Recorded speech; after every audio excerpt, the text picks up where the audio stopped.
Assalamualaikum warahmatullahi wabarakatuh. Di video ini kita akan membahas evaluasi bab 1 halaman 39 nomor 1 sampai nomor 6. Perhatikan untuk soal yang pertama, jika sebuah katrol seperti pada gambar di bawah ini dengan jari-jari R diberi gaya yang menyinggung tepi, maka torsinya, kita cari torsi itu dapat kita tentukan dengan cara F dikali L. F itu gaya dan L itu lengan momen. Dengan syarat F dan L itu harus saling tegak lurus atau 90 derajat. Nah, L itu adalah jarak dari gaya ke porosnya. Untuk bisa kita tentukan apakah gayanya saling tegak lurus atau tidak, kita cari dulu porosnya ada di mana. Nah, kalau di katrol kan porosnya ada di sini.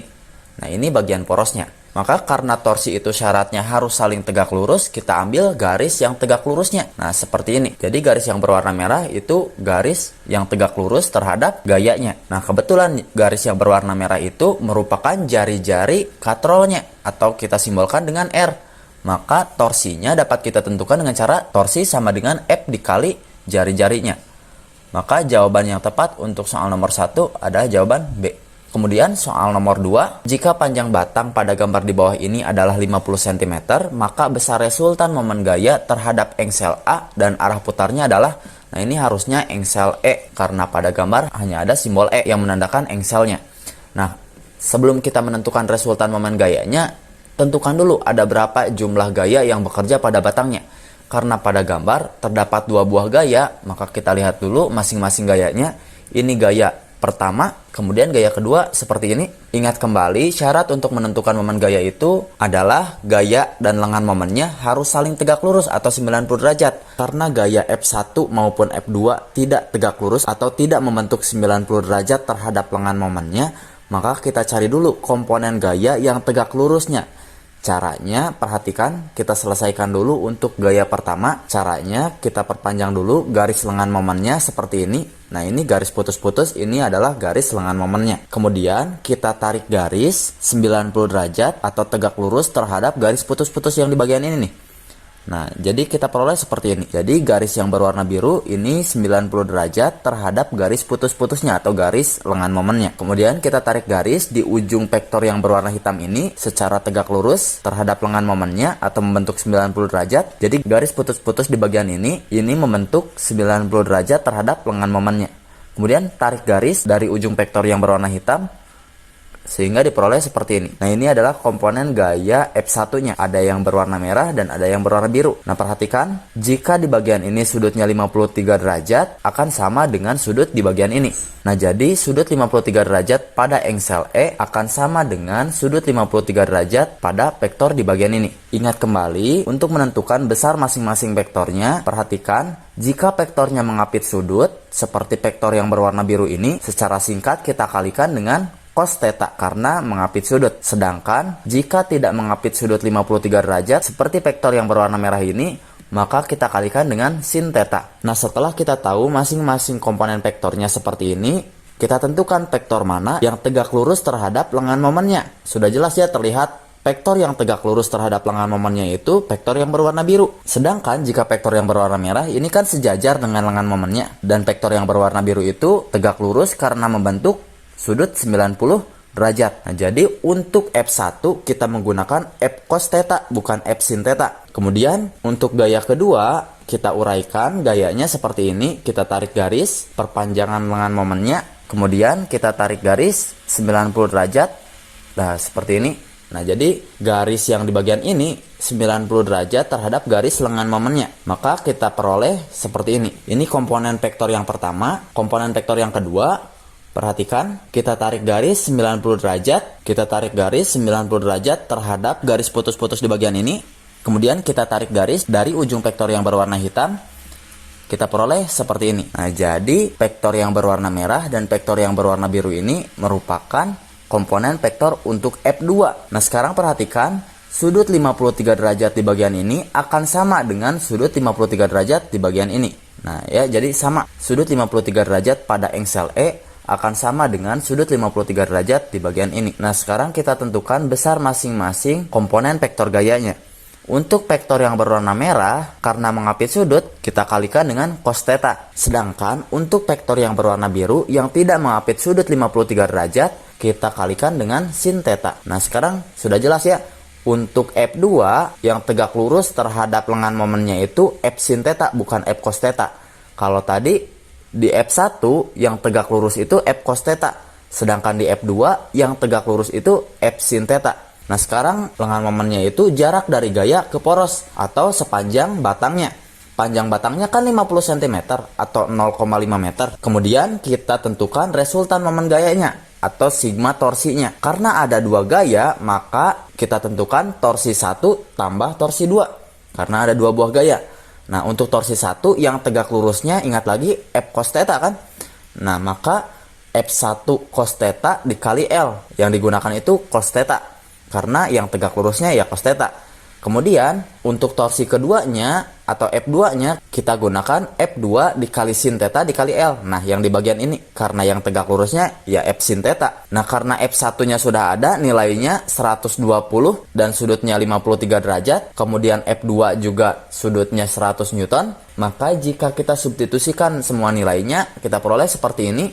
120 dikali cos 53 karena sudutnya 53 dikali 0,5. 0,5 itu lengan momennya atau 0,5 meter.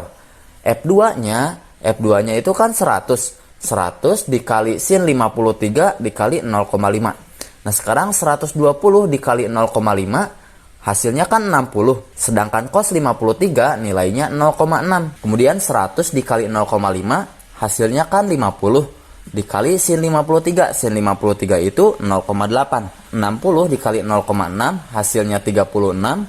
Dan 50 dikali 0,8 hasilnya 40. 36 ditambah 40 maka kita peroleh 76 Newton meter. Untuk menentukan arahnya, karena nilai 76 itu positif, maka arahnya berlawanan arah jarum jam. Atau jika kita simulasikan, gerakannya kan seperti ini. Jika batangnya didorong oleh gaya baik oleh gaya F1 maupun oleh gaya F2, maka perputarannya kurang lebih seperti ini, atau berlawanan arah jarum jam. Maka jawaban yang tepat untuk soal nomor 2 adalah jawaban E.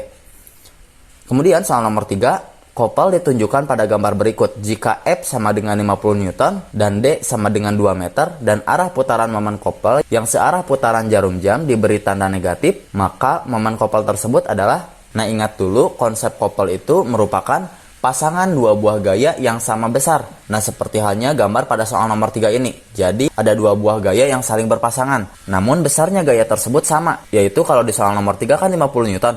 Nah jadi gaya yang di kiri sama yang di kanan itu sama 50 Newton. Jadi pasangan dua buah gaya yang sama besar mempunyai garis kerja yang sejajar. Nah garis kerja yang sejajar seperti ini atau tidak berhimpit dan arahnya berlawanan. Nah jika kita perhatikan kan arahnya berlawanan. Kalau yang kanan itu arahnya ke kiri, yang ada di posisi kiri arahnya ke kanan.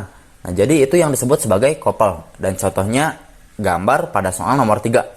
Jadi kopel itu pasangan dua buah gaya yang sama besar, mempunyai garis kerja yang sejajar atau tidak berhimpit dan arahnya berlawanan. Nah kemudian kopel itu bisa ditentukan dengan cara M atau momen kopel sama dengan F dikali D. F itu gaya dan D itu jarak antar pasangan dua buah gaya. Hampir mirip bentuknya dengan torsi. Kalau torsi kan, torsi sama dengan F dikali L. Nah jika pada torsi, L itu jarak dari gaya ke poros, sedangkan pada momen kopel, D itu jarak antar pasangan dua buah gaya.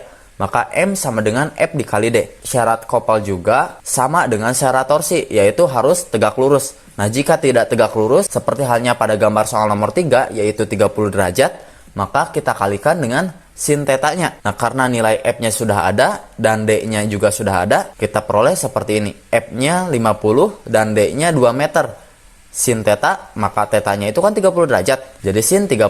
50 kali 2 itu 100 dan sin 30 itu setengah. Maka kita peroleh nilainya 50 Newton meter. Untuk menentukan arahnya, jika kita perhatikan, arahnya kan seperti ini. Perputarannya atau berlawanan arah jarum jam. Jika berlawanan arah jarum jam, maka nilainya positif. Atau kita lihat saja dari nilainya. Nilainya kan 50 Newton. Karena nilainya positif, maka arahnya melawan arah jarum jam. Sehingga kita peroleh jawaban untuk soal nomor 3 adalah B. Kemudian soal nomor 4. 3 buah titik materi partikel dihubungkan dengan batang ringan. Masanya diabaikan seperti ditunjukkan pada gambar. Momen inersia sistem partikel ini dengan poros di titik A mendekati nilai. Nah sekarang kita tentukan dulu. Karena ada 3 buah titik materi atau ada 3 buah partikel dengan porosnya di titik A, maka kita tentukan dengan cara momen inersia lebih dari satu partikel. atau jumlah dari masing-masing momen inersianya. Karena ada 3 buah partikel, maka sudah pasti ada 3 buah momen inersia.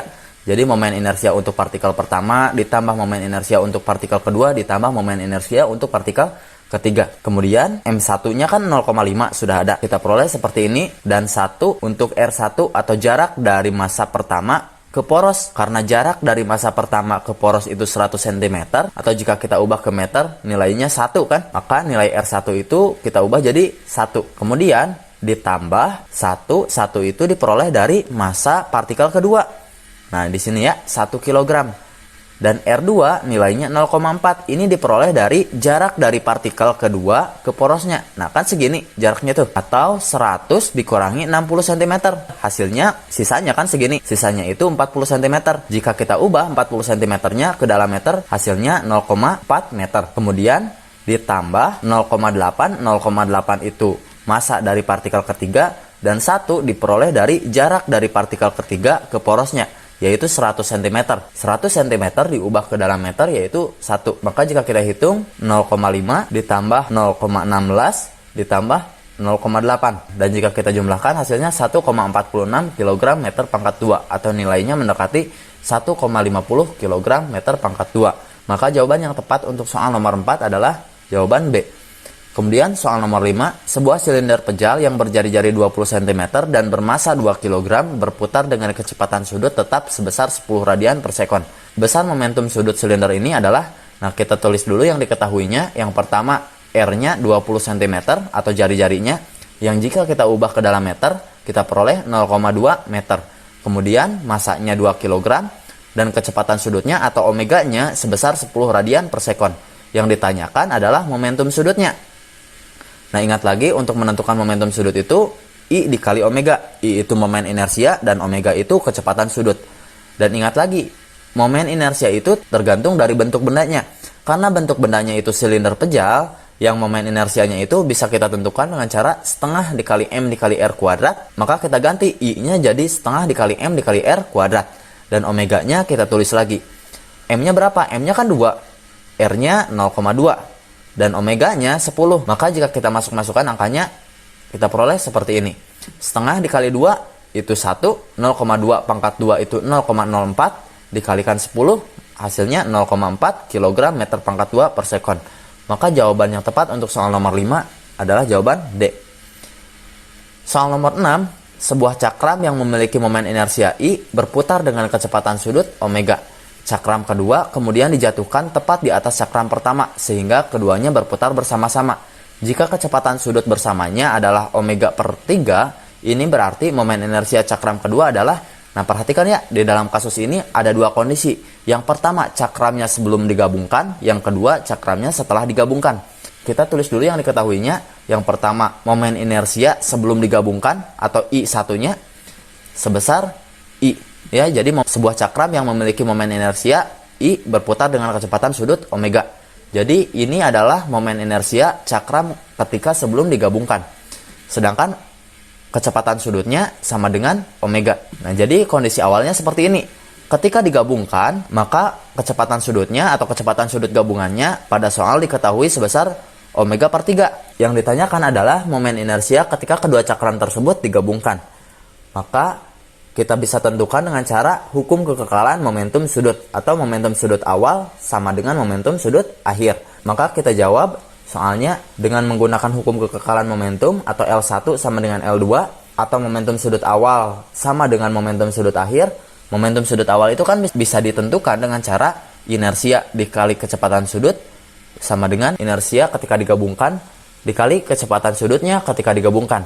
Nah sekarang I1-nya nilainya itu kan sebesar I. Maka kita ubah I1-nya jadi I. Omega 1-nya nilainya sebesar omega. Maka kita ganti nilainya jadi omega. I gabungannya yang ini yang ditanyakan kan. Maka I gabungannya kita tulis lagi. Dan omega gabungannya kan omega per 3. Kemudian karena pada ruas kiri dan ruas kanan ada yang sama, kita bagi kedua variabel tersebut. Maka kita peroleh seperti ini. Dan sisanya I gabungan sama dengan 3 dikali I. Nah ini kan tinggal pindah ruas ya. Yang angka 3 di bagian ini ke ruas kiri. Jadi 3 dikali I ya 3I gitu. Jadi I gabungannya sama dengan 3I. Atau momen inersia gabungannya itu 3 kali momen inersia awalnya. Maka jawaban yang tepat untuk soal nomor 6 adalah jawaban C. Nah, sampai di sini pembahasan soal nomor 1 sampai nomor 6 untuk buku paket halaman 39. Kita teruskan lagi materi pembelajarannya pada video selanjutnya. Terima kasih atas perhatiannya. Wassalamualaikum warahmatullahi wabarakatuh.